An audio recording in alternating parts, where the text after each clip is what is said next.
All right. Evening, everybody. It's Rodin, and we are here today for Eve Station Trading, episode 37. All right, good to go. And Adrian's here. All right.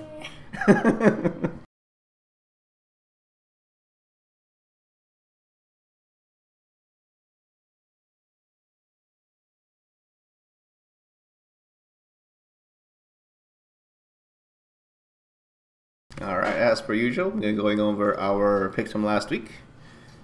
And just this will probably be one of those longer episodes, to be honest. I definitely want to hit up the coming December updates and just put my 2 cents in with all the jump bridge changes, fuel changes, all that stuff. Some of that stuff just doesn't quite make sense, or rather, it's viewed differently when you're looking at it with market eyes. All right, so we'll go and get started.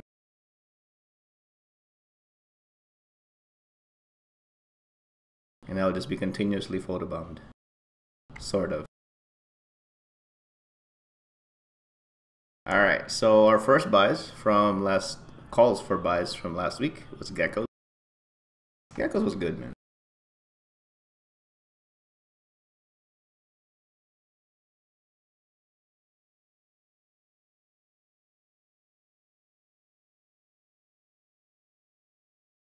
Alright, so we called them as buys, so it would have been right here. So that was a good call. That was a good call. Why I didn't take advantage of this though? Why did I not take advantage of this? So I was looking more as geckos for imports, and it wasn't quite making sense. But I didn't really look at it as far as straight up flip. All right, but that was a good call. So that would have been right here, right as it crossed over to sell. So call it as a buy last week, and now it's 1 week later, it's showing sell signals, really strong sell signals. Good call.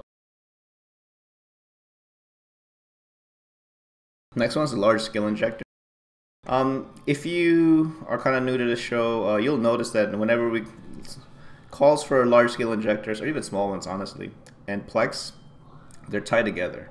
More often than not, we wouldn't necessarily call them simultaneously, but a call for one will result in a call for another. So what do I mean by that? The week previous, we called Plex for buys, and now the week after that, we called large scale injectors as buys. Just the way it works. If you buy Plex, it's a good chance that you might be buying large scale injectors. All right. And then usually that's normal way they're converted, right? I buy Plex, I turn them into ISK, I use the ISK to buy large scale injectors. Or extractors first and then scale injectors, okay? But they're very connected. Let's take a look at it.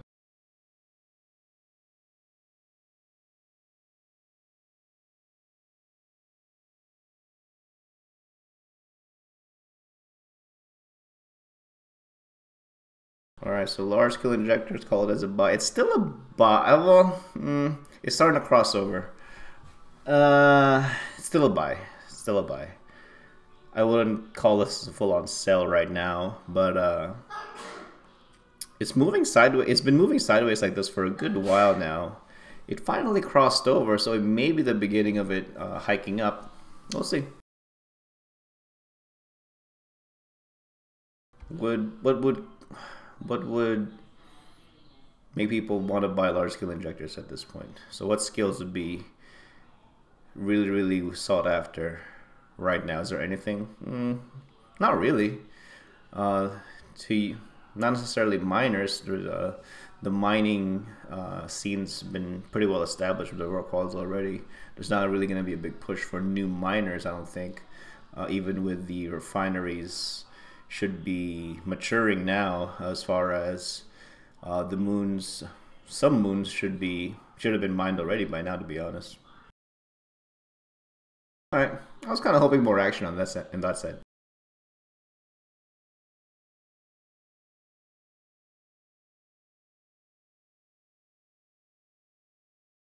All right, and we called buys on racial plates as well, so that's advanced component.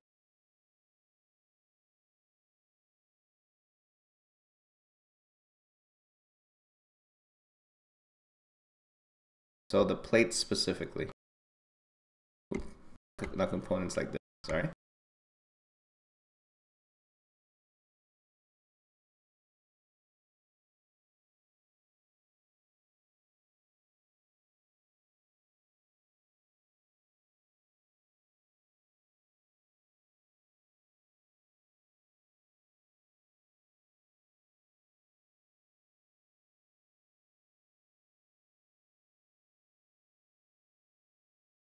I don't think I did mean plates. The actual plates, sorry.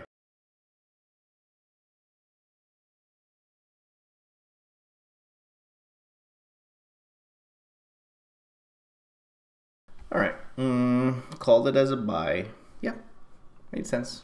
Called it right there. These are really the volume's really kind of all over the place.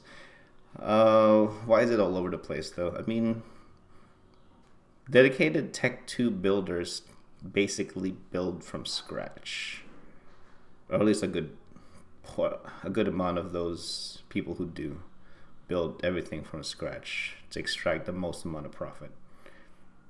So you shouldn't really see too much of these in the market anyway. So seeing it in jitter like this actually isn't incredibly indicative of the Tech 2 scene, because most of the stuff just simply doesn't see the market. And I mean, yes, it's got decent volume, but we did call it as a buy, and it was a good buy. It was a good buy from last week.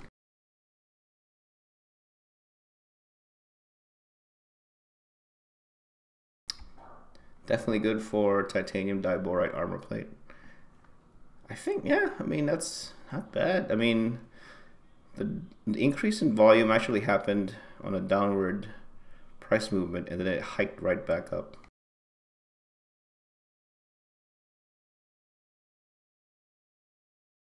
Yes, it's all cells too. Low volume, all cells. Well, not necessarily low volume, but it's slightly more volume compared to the previous 90 days.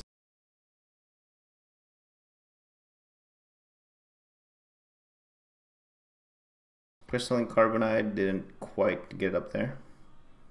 Still a buy if you're interested in playing this. Still a buy.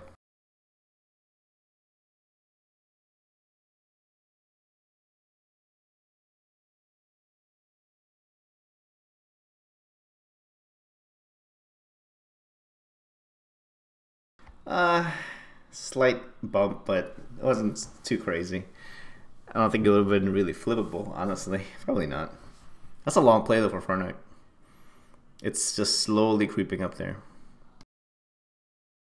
I mean, is Tech 2 Minmatar good right now? Tech 2 Minmatar anything? From a ship perspective? Maybe not then.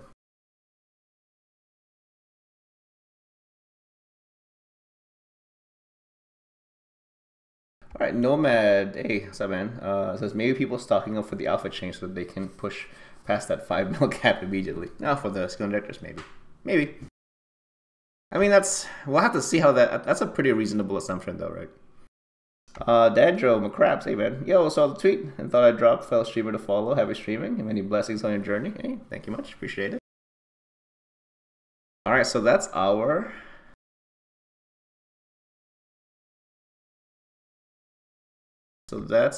buys from last week. Now cells. Cells were a little bit more interesting. Cells tend to be a lot more dynamic anyway. So the first one we called out from last week is gold. I mean, purely for mission running, I imagine. I mean, you gotta be pretty baller to use this for PvP, but yeah, whatever.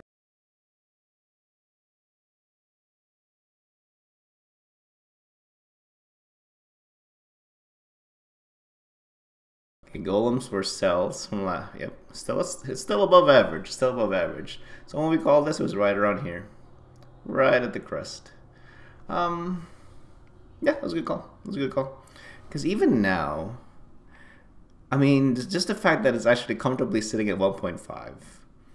A few months ago, well, probably close to like 8+ months ago, I mean, I was trading this between 1 to 1.1 bill. To see it play out at 1.5 is actually pretty impressive. And it's staying up there. And people are buying it. Volume hasn't changed. It's quality, man. That's indicative of quality. All right, good call. Good call.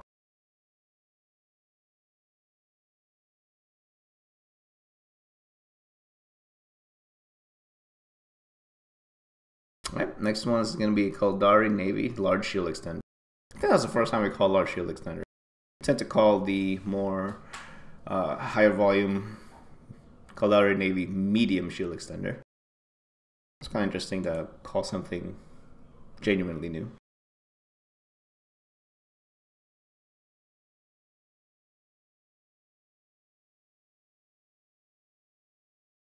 It's still going up there. What's making this go up?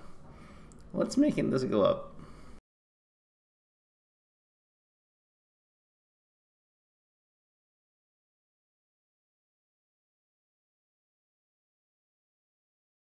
I mean, so Caldari faction warfare control they've been sitting at tier 1 forever. So if that's unchanged, why are people dumping into this? Why are they dumping into this? Not sure why people are dumping into this. Unless the Fuzzwork LP tool just tells them to dump it here. And then if people are playing it, it's just the natural action of the buys and sells will just naturally go up if people competitively play the buy order. It has no choice but to go up. Because you're gonna get matched with folks who want to dump into it when the tool tells them to dump into it. That's pretty interesting.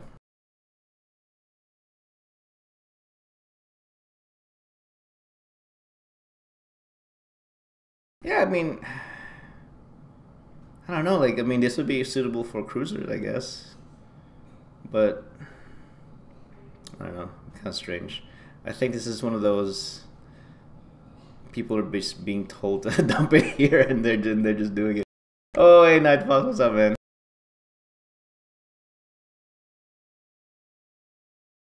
So yeah, I'll see. Yeah, I mean, it's for the type of module that it is. Does it see a lot of play in low sec? Not that I'm aware of, unless there's a new thing out there. So I think it's just people dumping into it, and it's just natural movement. And finally, for our sells from last week, I mean, it was a good call. Still a sell. Last one from last week is the Imperial Navy Slicer.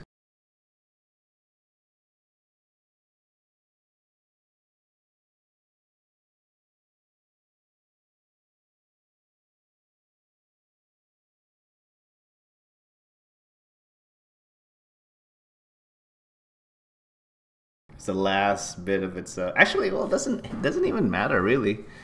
Even as it's even as it's correcting from a high point from last week. Concerning the 90-day graph, it's still high. It's still actually quite high. I mean, 25 mil for a slicer? That's insane. That's absolutely insane. People are buying. Volume's unchanged. I mean, to see it get dumped into buy, in order to maintain the price action, people have to kind of buy it, have to capture it from sell as well. Otherwise, yeah, I mean, otherwise it'll flatten out. It'll start going sideways if there's no action on sell. Yeah, people are interested. People are buying it. I'm kind of curious how this picture actually looks in the MAR, because you historically don't see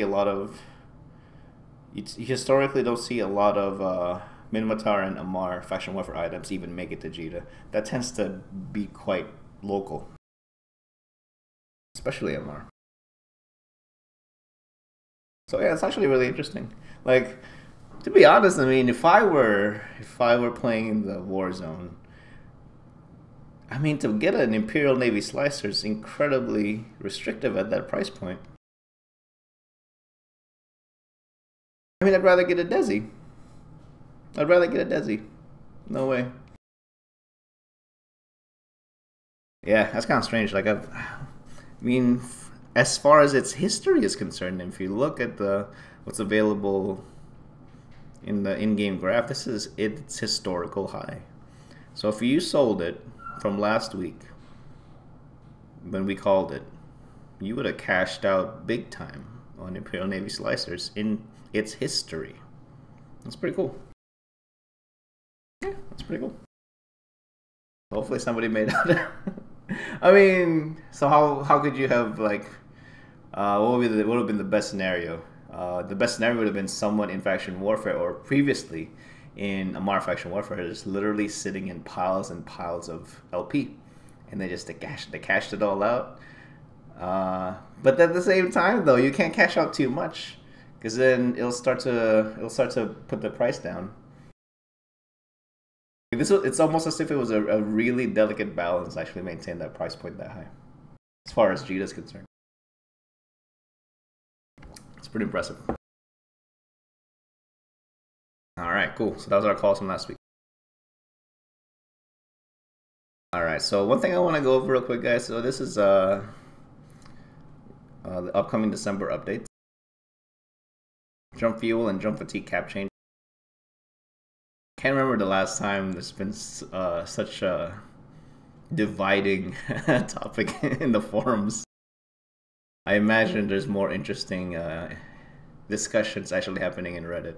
The forums, the forums being the forums is quite tame.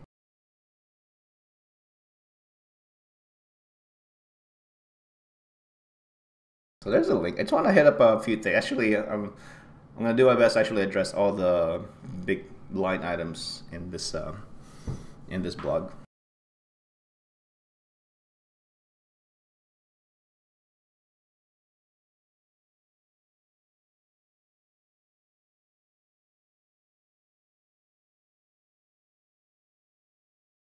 All right, so we're gonna go over each line item here.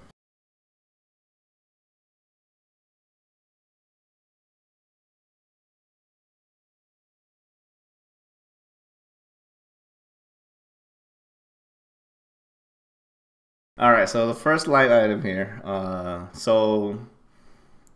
Combine these changes works towards the following goals. So this is the stated goals of the jump fuel and jump fatigue cap changes.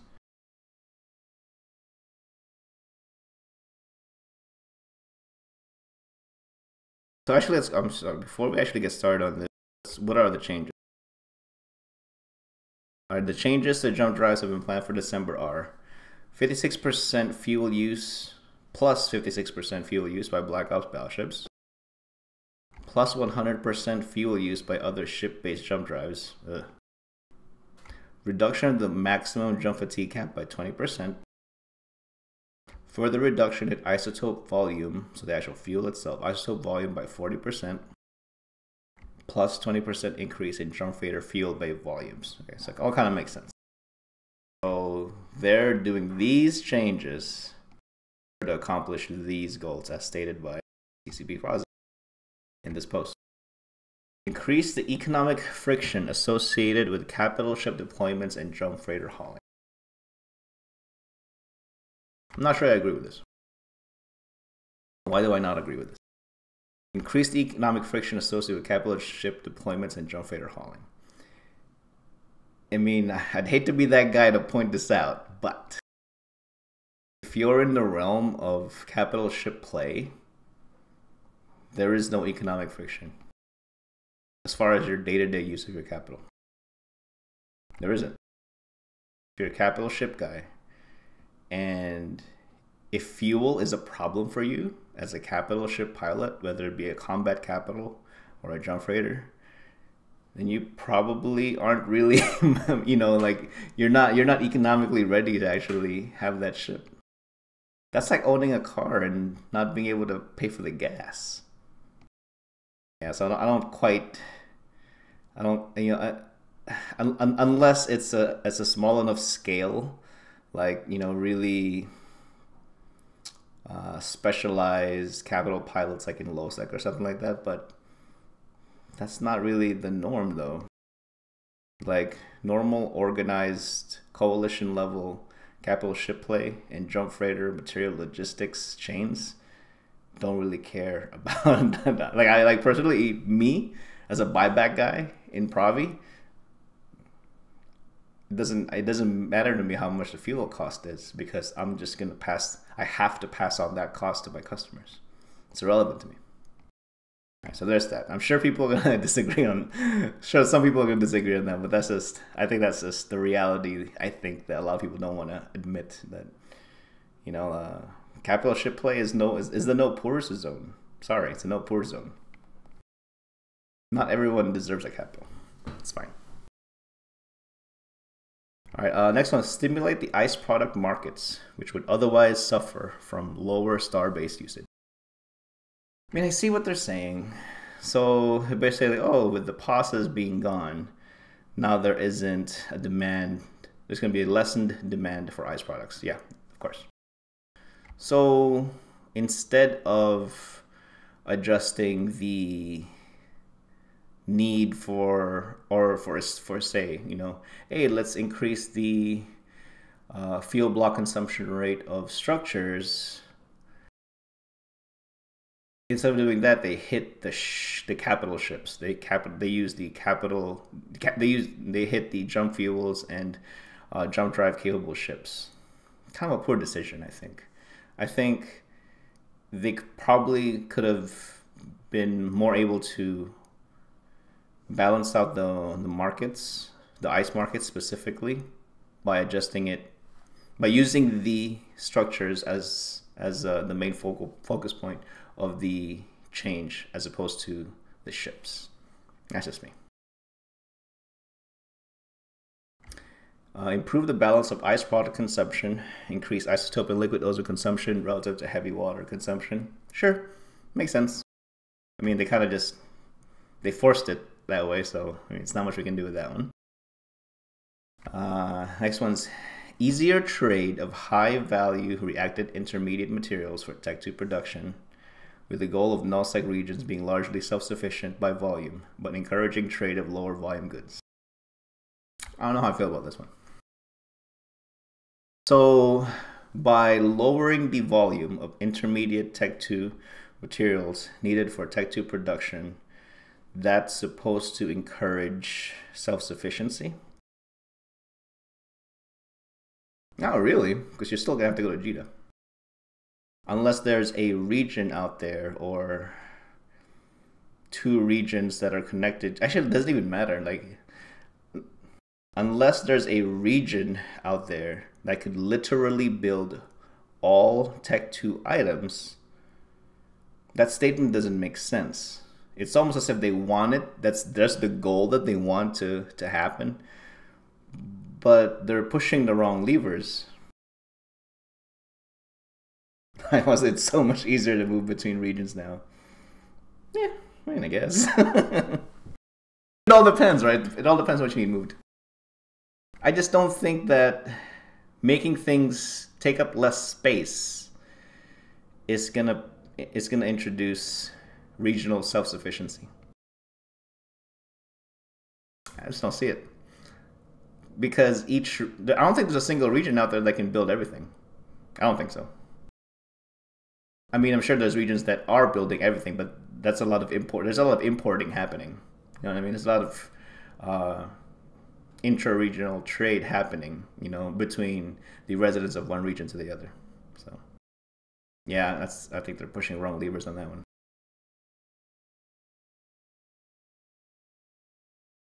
Night Fox says GU is still regional to the. Yeah, I mean, GU is still regional. It is. I mean, if we could put on our tinfoil hats for a moment, what would it be like if in a single region you can build everything? What would it be like? It wouldn't be as dynamic. I mean, I think that shouldn't be a goal. I think you should make sure to never get there, right?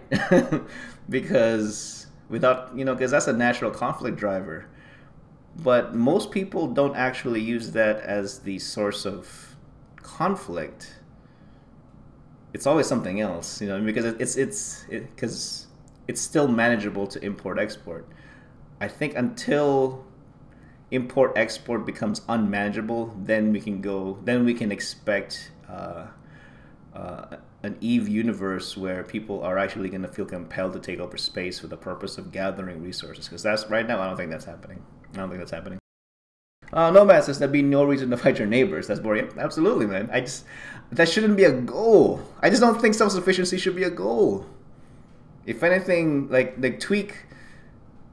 push the lever that makes us, that forces the decision to whether to import or export items versus doing what we can to actually trade from our coalition to another, or our like genuine trading with our neighbors, like bartering, right? It's tough to do that because there's no interface for that, right? You have to literally like talk to someone. You have to literally like get on someone's Discord or use your diplomat to actually make those connections, right? But I'm not sure if most diplomats are actually competent enough to speak of trading like that. Probably not. Probably not. That'd be a cool skill set to have, though. And somewhat reducing the pain that can be caused by heavy jump drive usage and high stacked jump fatigue values. That is absolutely irrelevant. That's dumb. That's absolutely irrelevant. I think it's unfortunate that we've had jump fatigue as a mechanic long enough where people have known to people now are aware how to manage that. Unless you can actually remove jump fatigue, people are just gonna work around it. People are just gonna, they're just gonna be aware of how to manage it better. That doesn't actually change the gameplay. The only thing that will change the gameplay is removing it altogether. But would they actually remove it? No, they would never remove it. So, yeah, they have to really look at that, man. I'm not sure if they're actually able to actually gather information from which they can make a decision based on the effects of jump fatigue with player retention. I don't know. It was dread caches everywhere. Yeah, if you're PL, yeah.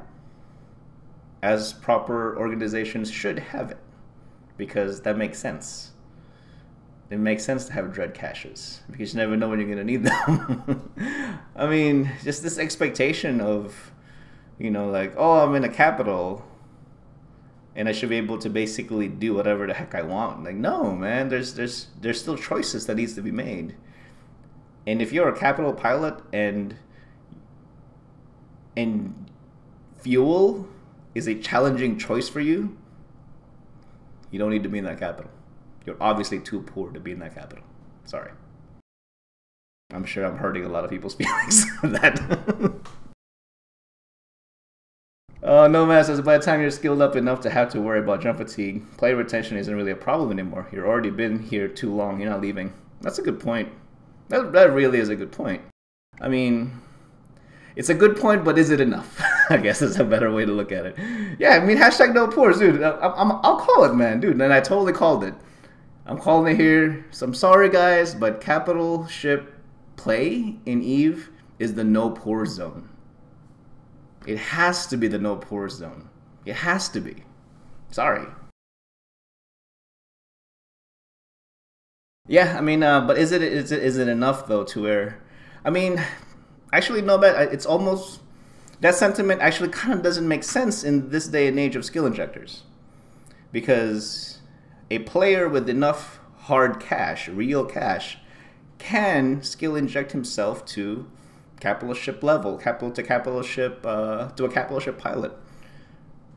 Is it fair for that guy to have, after skill injecting himself to a carrier, to basically be not as active due to his poor management of jump fatigue? I don't know if that's ever happened to anyone. I personally don't know of anyone that happened to, but I imagine there's at least one person out there that, where that actually happened. Sorry.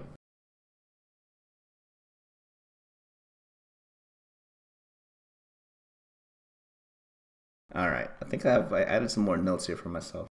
One sec.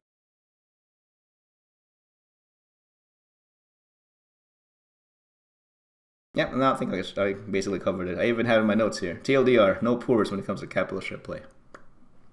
Yep, no poors. Sorry. I mean, that's probably like, I don't know. I mean, it sounds incredibly elitist, but that's the truth though, because because the thing needs fuel. If you can't afford the fuel, that means you can't play. And if your gameplay style doesn't allow you to make money to get the fuel, to use your capital, I don't know, man. I don't know what to tell you. Alright, so there's that.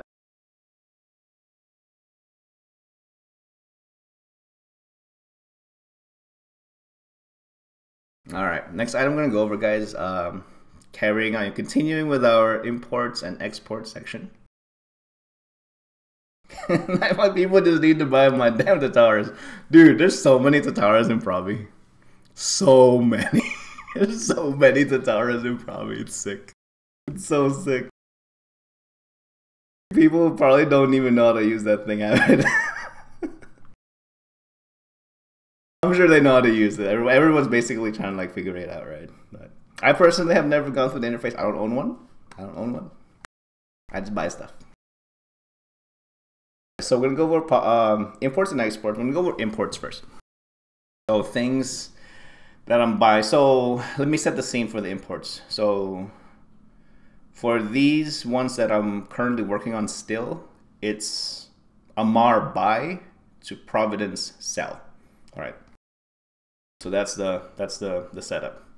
Amar buy, Providence sell, because I'll be damned if I'm moving that stuff from Jita and have to go through that dreaded Amar Jita pipeline. No sir. With high value stuff on me, nope. Not this guy. And especially now with I just don't have, because if I use my jump freighter, that puts me, instead of just one sino jump from where I have it set up in the domain region, it's gonna put me at 3. Nah, that's too much fuel. It's too much fuel. So Amar buy, Providence sell.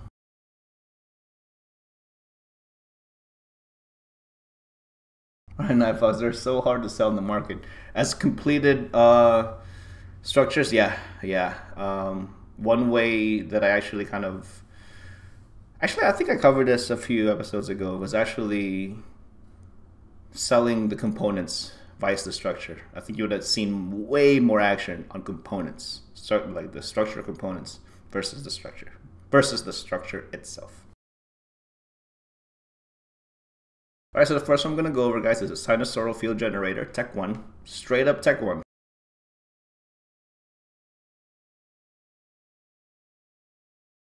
We're not using the numbers here from Jita. I just want to show you the item, not the covert.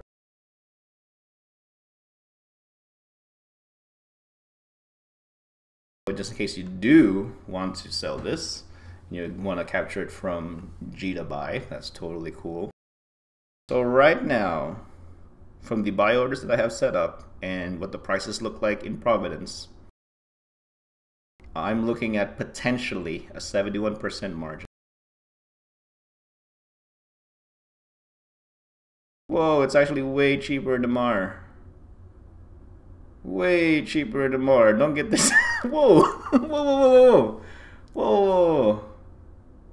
Sino fuel generator ones are way cheaper than Mar. By a lot.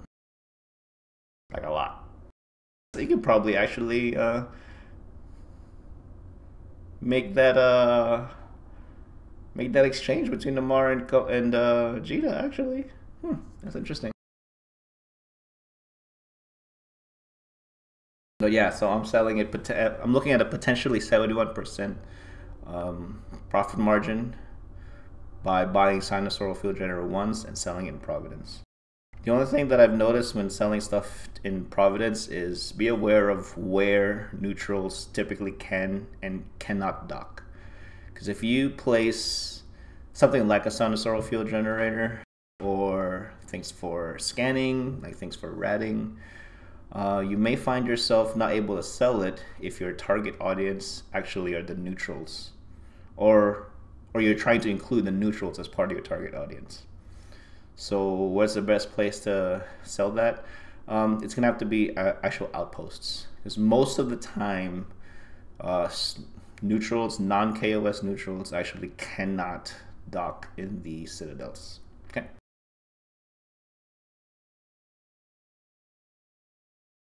All right, next one I'm gonna import is a prototype cloaking device.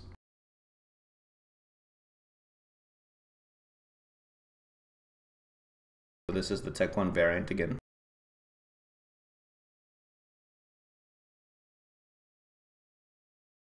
Yeah, Mars actually better for this too again. Wow. That's kind of crazy how tight it is in Jita, but it's, well, actually, no, that's not crazy. There's way more healthier margins in MR, it's just slow. I'm looking at a potentially 45% profit margin by getting the prototype cloak MR buy and selling it in Provi. It's pretty good. Not a lot of volume though. So one thing I would say is be mindful of volume when trying to sell something, especially in nullsec, because it's just as easy to actually get it by getting it hauled in via jump freighters, right? They don't have to always go to the market. Even the neutrals that, you know, they can literally just use their own neutral jump freighter, and as long as it's NPC Corp, just for safety and not KOS, they can dock in the outposts out there.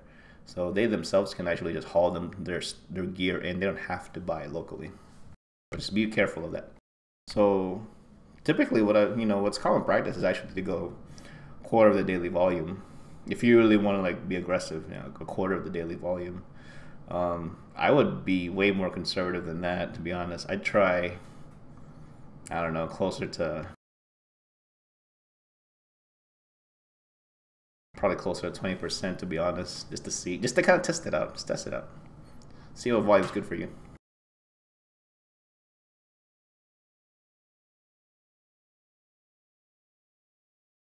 And finally, for our provenance imports, I am getting nitrogen isotopes. So why nitrogen? That's Caldari. Why am I interested in bringing in Caldari fuel in MR?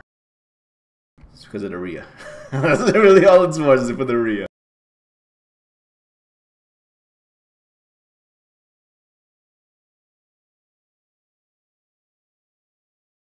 Okay, actually, nitrogen isotopes that obviously going to be cheaper in Caldari because it's the natural racial isotope. All right, not that much cheaper, to be honest. I'm kind of surprised. Yeah, it's not that much cheaper. Even using the values from MR, I'm looking at a potential 20% margin by acquiring nitrogen isotopes and selling it in Providence. I mean, honestly, the longer this plays out, the wider the margin is probably going to be honest. Yeah. So I'm not in a hurry to actually sell that stuff. I imagine that the margins will just get wider and wider. All right. So those are our imports from Empire to, or from Amar specifically, from Amar to Providence. Next one's going to be going over exports. So things that I've acquired from Providence that I've sold to Amar sell. All right, so now that's going to be the reverse. It's going to be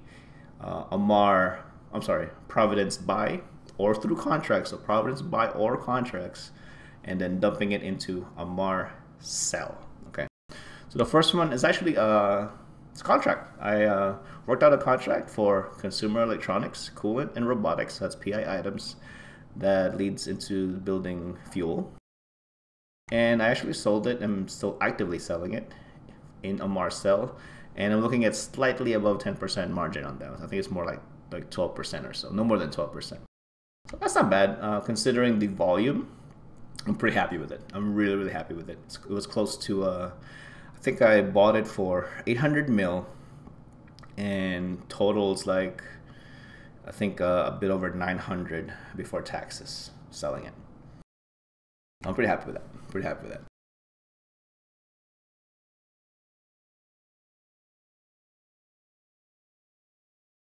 All right, next one's Megasite. Minerals from Providence is really interesting. Really interesting.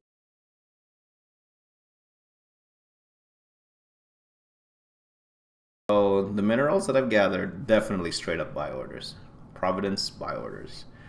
I have lots of megasite buy orders that got filled in Providence. I exported it to Amar, and I've already completed this. I earned 19% profit margin before taxes selling it in Amar. I'm not sure if that's actually cool. I'm not sure if people from Providence are okay with people with either stuff being exported like that. I think I'm gonna have to explain myself by saying I bought it fair and square, and I'll do whatever the hell I want with it. Sorry. If they wanna, you know, if certain alliances and coalitions in Providence want to encourage local production, they're gonna have to do a better job of managing the market, because they honestly can. Like, the coalition has the ability to do that. It's their structures. They can do that. They can enforce things a lot better. But I don't. There's just not a lot of enforcement.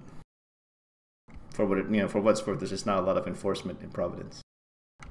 Because it'd be difficult to do it because there's neutrals there. And next one's more fight. How's this chart look? Dang! What's that all about? Wow! What's that all about? People are offloading it straight up. Why are they offloading this? Why are you being offloaded?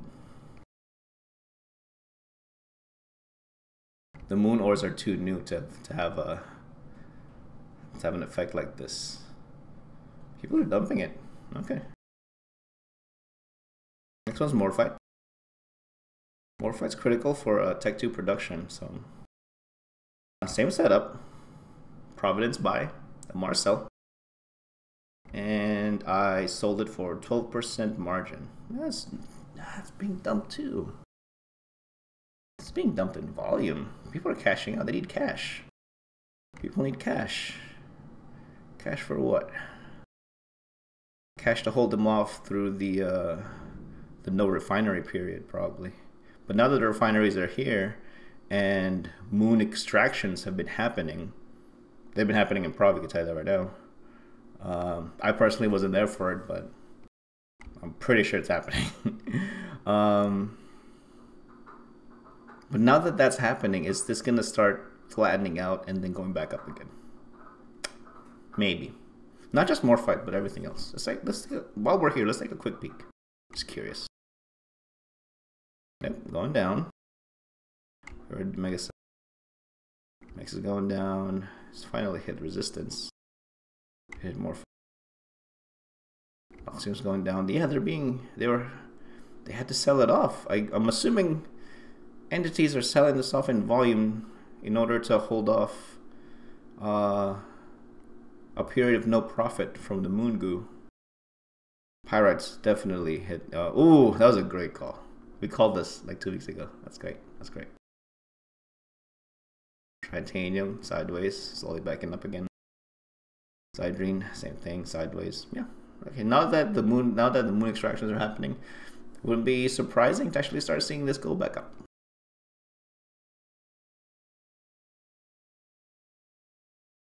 All right. So those are our imports, exports, and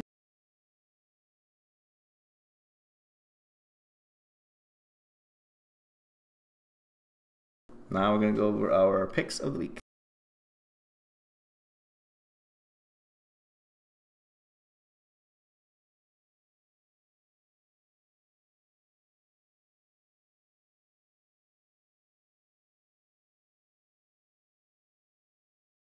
All right, the first one's going to be a buy on self-harmonizing power cores. That's a P4. It's actually really interesting. So I've seen this pattern, not in P4s necessarily, but I've seen this pattern kind of bite me in the ass before. All right, we're calling this a buy. Pretty obvious why we're calling this a buy. Its price is dropping. But actually, this is a new entry because it's 0-100, 0-146 right now. It's a new entry. I'm debating actually whether to put buy orders in right now. So I wasn't quite sure if it was going to flatten out or continue to go down. I was thinking it was going to continue to go down because the median price is still falling below the 5-day moving average. So there's more action on the sell side. I'm sorry, there's more action on the buy side versus sell side for this item. Now this very, very new entry puts it's still under, the median price is still under the 5-day moving average, but it's going sideways. Historically speaking, this isn't the historical low of this item. Its historical low is like 1.7, somewhere around there. But it's a 90-day low. Is a 90-day low enough to keep you to keep you interested and buy this up? Yeah, I think so. I think so. I mean, I would probably play with a volume of definitely no more than 2,000 units. Is kind of a speculative guess. But I think it's if you get it now, if you're like a live viewer, you put buy orders in now. Actually, no, we're gonna put our own orders in. We're gonna put our own orders in. 2,000 units, no more.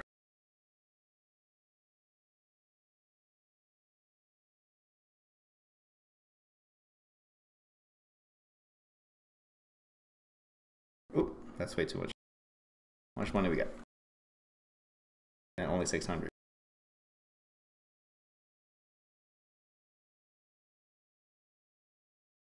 Right. So I'll put in 250 units of this for buy order. That's actually, yeah, okay with that.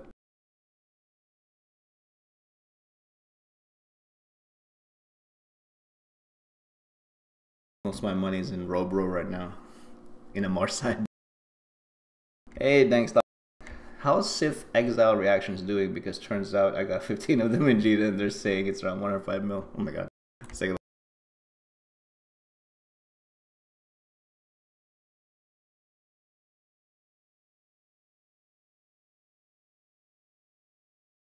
Hey, the booster?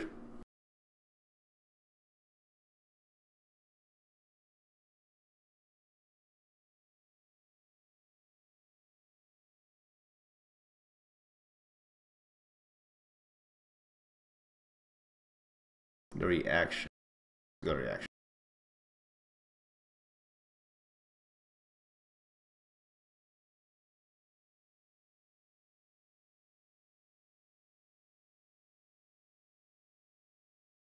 Oh, the actual blueprint. Oh, okay.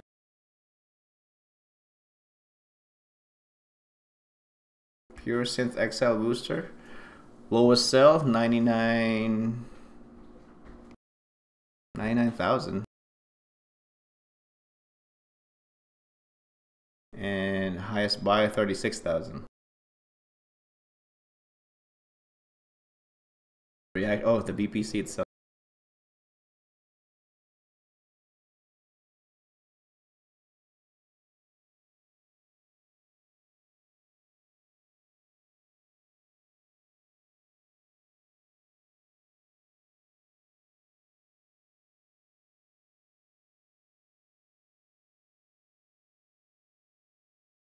Since Exile. Selling for 3.2 mil in Jita for the BPO. Buys, that's probably irrelevant. I don't know why people would buy that. or dump it into buys. It's a relatively new item. 15 of them? Alright.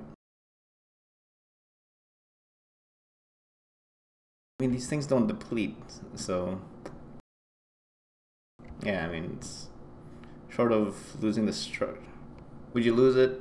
Actually, no, you wouldn't even lose it in the destroyed structure. You'd only lose the copies.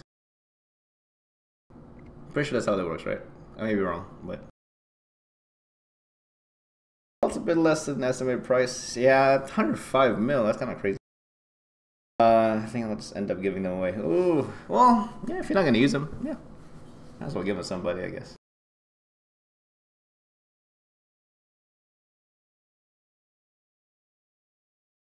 All right, next item for our buys is Gila.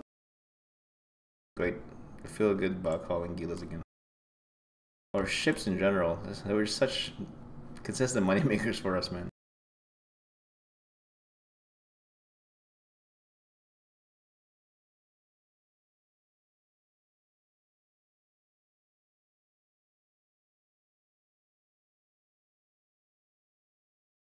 $105 for all 15. Yeah, that's way off. That's way off. I'm not sure how Eve came up with that. All right, so Gilas, calling it as a buy. Why am I calling it as a buy? Because you have the 5-day moving average under the 20-day moving average. I want to say fashion cruisers are going to rise in price in December with alphas buying, mostly the Gila. Gila, yeah, definitely. If Gila, as far as the straight PvE, not even talking about combat, like PvP combat, but just ISK making capability, and I'm an alpha, dude, I'd do whatever I need to do to get into Gila. That's what I use in Provi. It's so good. It's so good. It's so good. It's so good. Yeah, Gila's a good buy right now, man. If you can get it, so if you can capture it, let's see. Oh, it's under 200. Even better. Even better. Even better. What I would do though, it's not really flippable right now, but rank styles, ooh, Provi. Oh, you know. It is what it is, man. But I enjoy the people. I enjoy the people. They're really cool people. Is it flippable? No, I wouldn't flip this. I wouldn't flip this. 193 to 205. There's nothing there. So what you need to do is actually get this through buy orders under 200, if at all possible. If at all possible. And wait for a hit to. I think it's pretty reasonable to expect it to hit 210. I think it's pretty reasonable. Fought and died in the Provi War, known as the Weeb War. Weebs everywhere, man. Weebs everywhere. Yeah, this is definitely a buy and hold. Gila's gonna be a buy and hold. It's not flippable right now. No.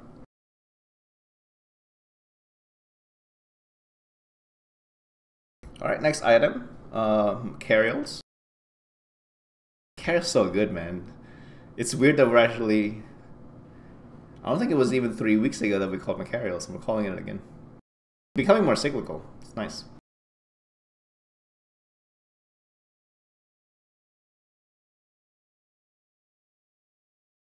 The Macariels, it really looks like a floor. It really does. So did these other times that it looked like a floor.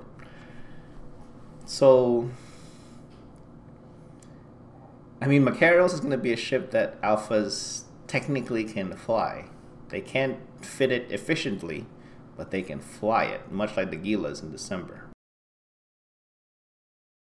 Would the price go lower than where it's at right now? I don't think so. I think with if we're using the same idea of the mineral, people are offloading assets that can be held in volume, like, you know, minerals, right? People are dumping it in just to get cash because the old ways of earning money organizationally, the moon goo just wasn't there yet. But now that we're getting to the point where moon extraction is already happening, are these kind of like things that people otherwise wouldn't really want to offload are now they don't have to anymore. I think you're gonna start seeing things like pirate BPCs and therefore the pirate ships themselves start picking back up because the ships and the blueprints aren't gonna be as flooded in the market.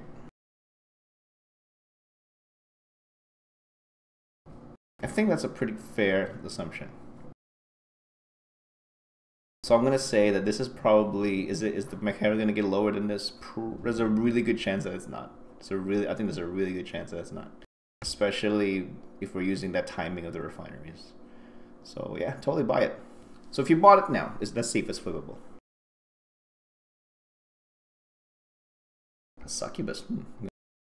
497 to 538. Let's see.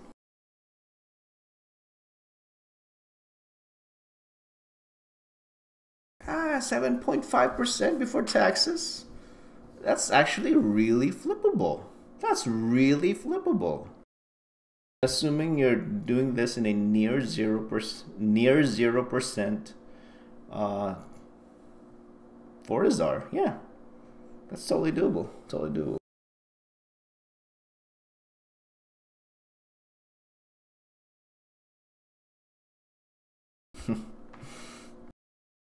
Good old alpha days, huh?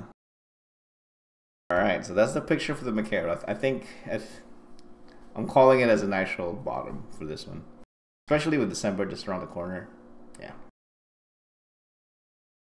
Sold them, then you're joined Goons for the startup. Yeah, you know, Goons are Goons, man. It's a great organization. Organizationally, they're obviously the best. So. All right, and finally for buys, we're calling rattlesnakes. Love calling the rattlesnakes. Love it, love it, love it.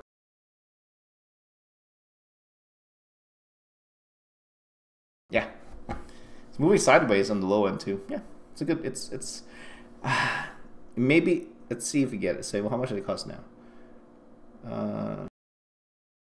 423 to 450. There's nothing there. It's too slim.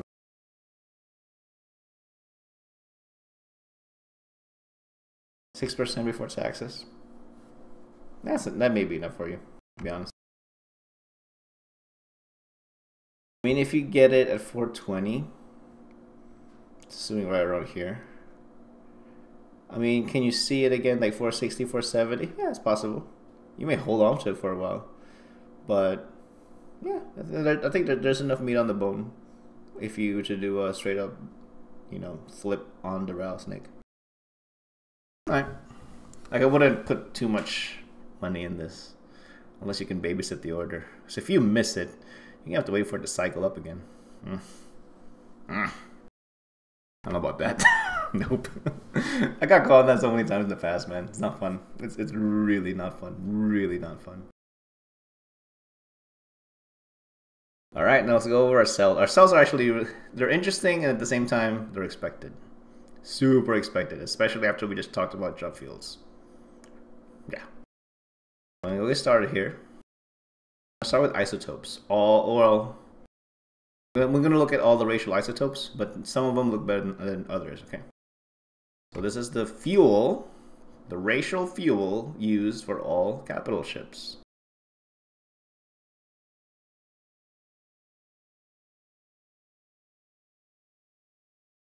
Helium isotopes. These are cells, obviously. It's just really high up there, man, dude. Helium isotopes. If you have them and you don't need them, sell it. Hydrogen isotopes. If you have them and you don't need it, sell it. Nitrogen. It hit like a 90-day low too, man. That was perfect. That was perfect. So if you don't need it, sell it. Oxygen, same thing. So every single racial isotope right now is displaying 90-day highs. If you're not a capital ship owner and you don't actually need the fuel, and you just have this because you're an ice miner and you need the cash, dude, do it now. And I'm saying do it now because a lot of these graphs, they look like they've actually already hit the crescent. They've topped out. They've really topped out. Starting to move sideways already. It topped out. See, the median average is already hitting below. Helium, same thing. The median's already hitting below the 5-day moving average, even though it is elevated. All right, so if you wait too long, is the isotope price going to correct? Yeah, it's going to correct. It's got nowhere to go but down from here. Nowhere to go. Can it go higher once it cycles back up? It all depends on how people adjust to the isotope change. You know what I mean? If this genuinely makes capital pilots go, I'm not gonna fly my carrier today, or not necessarily I'm not gonna fly my carrier, but I'm not gonna jump my carrier today. Yeah, then they're not gonna jump it, then they're not gonna buy the fuel, you know. But as a jump freighter pilot, this is irrelevant to me. I'll tell you that right now. Most jump freighter pilots out there, assuming they're actually using their jump freighter to make money, not necessarily just a form of convenience, they're gonna have to make the decision of tell them to stop being poor. No, man, I did tell them to stop being poor. Hashtag no poors. we established this. Hashtag no poors, man. You know, as a jump freighter pilot that manages an ore buyback and an import-export business through Providence and Namar, the price of nitrogen isotopes is irrelevant to me because I must pass on that cost to my customers. I must. If I don't do that, I'm not trying to be the bad guy. I'm just trying to be a reasonable business. I'm just trying to be a reasonable space businessman. That's all I'm trying to be, man. That's it. That's it. It's just no, man. Can't afford fuel. Get back in that terribly broke ass. But that's so true, though. I don't know if you caught me in the beginning, man. But dude, I literally went on a 5-minute like no poor tirade. Sorry. I just didn't need to be said. It needed to be said. I mean, like, and I didn't really have an opportunity to really like do that. Like last week, I was in the open comms show. It's great being with those guys again, man. That's awesome. It's awesome. You know, we were discussing these same topics. It's just that I think we kind of got sidetracked a lot, you know, open comms being open comms, but these are the same thoughts that I actually had, you know, during the show. I was trying to portray that, but you know, I probably didn't come out as strong as I really wanted to. And same thing, I think, same thing with last week. I think Jeronica was in a podcast with Matterall talking about the same thing, and I totally agree with Jeronica. You know, like, yeah, it's gonna be a wash. It's like gonna be a wash, man. Like, it's like him as a structure owner, irrelevant. A jump freighter pilot, irrelevant. Same thing with me. I'm a jump freighter pilot, irrelevant, because I actually use my jump freighter for money. I use it to make money. It's not a matter of convenience for me personally. It is an ISK making tool. So I have to behave like it's an ISK making tool. You know, so it's one of those things. But going back to our topic here, isotopes. If you're an ice miner and you want to cash out, if you don't cash out now, you may miss this crescent. And if you miss this crescent, who knows when it's going to go back up again. Because that's all going to depend on how hard it corrects. Right? Okay, isotopes. Next one is heavy water. So these are all components of ice. All right. Heavy water's already started to trend down. It hit its crescent and it's like, dude, this median is literally below the 20-day moving average. This is going to correct so hard. So hard. It's going to be glorious. So if you're a guy that's like heavily invested in heavy water right now, if you miss this cash out period, I'm not sure when you're going to get back. I'm really not sure when you're going to get back. Probably. I mean, so what do you need heavy water for? You need heavy water for siege. Or used to. He's strong, of course, but I take that back. I don't know enough of this stuff.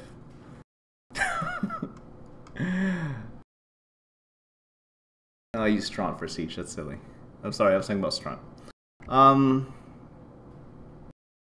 Yeah, so erase all that for your memory. It's just not enough. Yeah, dude, there's not enough demand. I don't know. I think this is going to correct pretty hard. I really think it's going to correct really hard.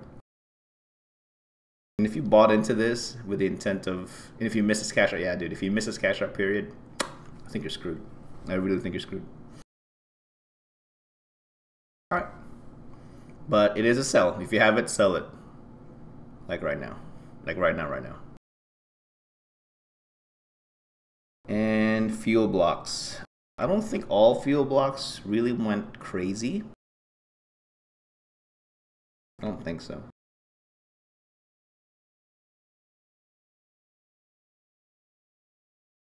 Okay, helium fuel block looks good for a cell. Looks great for a cell. It's topped out hard. Hydrogen looks good for a cell, but then it's already starting to correct, and this is gonna be the first time. You're gonna constantly see this. It gets really, really high, but then the median price is way lower. So what is that? How do you translate that? That means the pricing is above average. It is above average relative to the rest of the time period, but the appearance of these Donchian channel it's quite outlier-ish, right? Because there was a purchase made at this level, so visually depicts that, but the median or the mean price is actually below the 5-day moving average. So it's trending downwards basically. Okay, even though it looks good right now, it's trending downwards. Trending downwards. Nitrogen getting back up there. It's very controlled though. I think it's more because this is a it's a local racial fuel. That's why it looks much more controlled. But it is above average. It's good for a cell. Oxygen, same thing. So out of all those, nitrogen looks the most less drastic. It's it's more even. It's more even. Calm raising of the prices. And finally, for our cells, we're going to call exhumers. Not all exhumers. Some look better than others. I was kind of surprised I didn't investigate this sooner. I feel like I really missed like a big boat from this. I really, really did. So exhumers are the Tech 2 mining ships. Okay, so why are they important now? Because mining's a thing, man. CCP made mining a thing. This looks weird. That wasn't there this morning. So it is trending upwards, constantly trending upwards. Okay. If you just happen to have a stock of these and you're not really mining, if you sell it now, you're getting best price in the last 90 days. All right. It's reached historical. This item's historical high right now. It is this item's historical high. So there's that. I don't know if that's enough to entice you to sell it, or if you have the components ready to go and you can build into it, that's great. Otherwise, this looks kind of weird. It's weird because it's immediately followed by one that's way up here. Pills. Hey man, why sell ice? Why sell all ice products? Isn't the price going up more because of the change? So I'd be very careful. Like I myself am very careful when I say something like that. So the reasons why. Let's finish exhumers real quick. Then let's go back to ice. So I can explain it a little better. So Hulk's looking good. Continuously going up there, historical high. Mackinac has a bit of a blip, like boop, but it's so steady. It's so steady. It's a premier ice miner, man. I love it. GIF. It looks so volatile, man. Is it volatile because more skiffs die than the rest of the exhumers? I'm not sure, but I kind of I get that feel from just looking at the chart. So if you have a skiff, or you can make skiffs because you have the components ready and good to go, yeah, consider selling it. Consider building and selling them, definitely. All right, so that was our last call there, the exhumers. If you have them, sell them if you're not going to use them. All right. So let's go back to Pills' question here. Ice products. Let's go look into that again. So let's look at the ice products, the isotopes.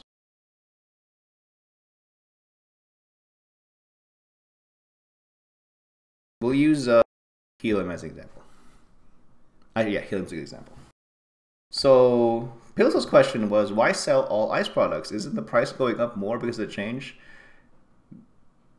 It's fair to say that the prices are going to go up. However, the nature of the price movement simply won't allow that. All right. And it's very evident based on, let's take a quick look, make sure I can give you the best visual depiction of this.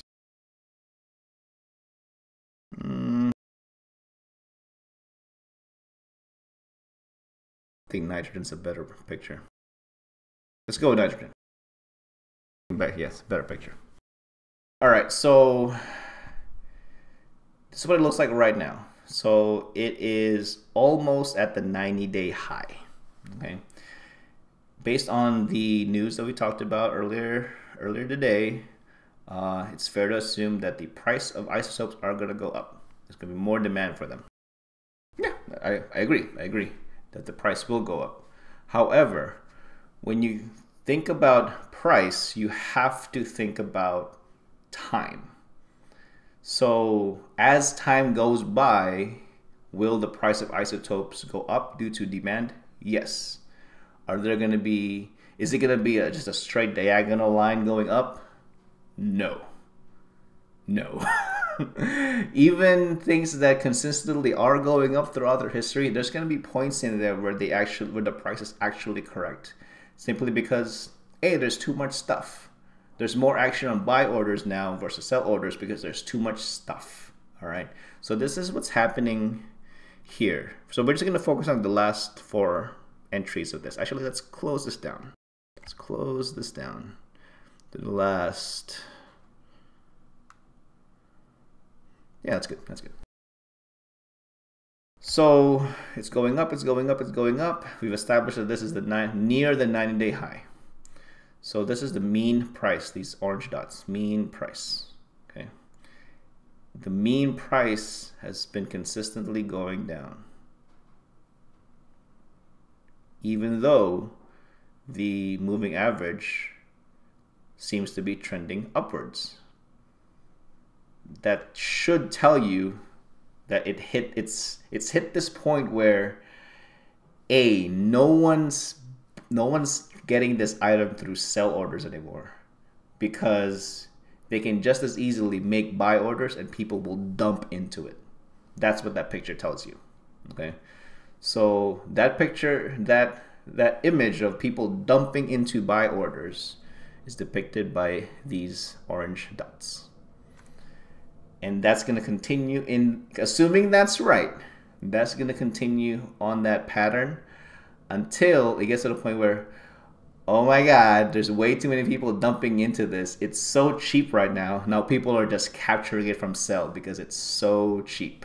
And that's when it's going to shoot back up. Okay. So there's so it's kind of to round out what I just mentioned, there's going to be time. So yes, you're right. The base, I think it's a fair assumption that the price will go up. However, there's going to be periods where the price will correct due to just natural market forces.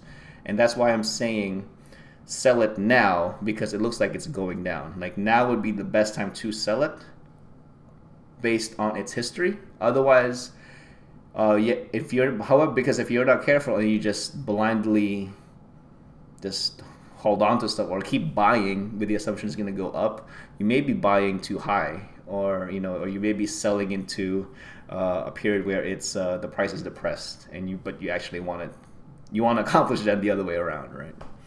So hopefully I didn't confuse you. Hopefully that makes sense. All right, but that's why I'm calling it as a sell right now.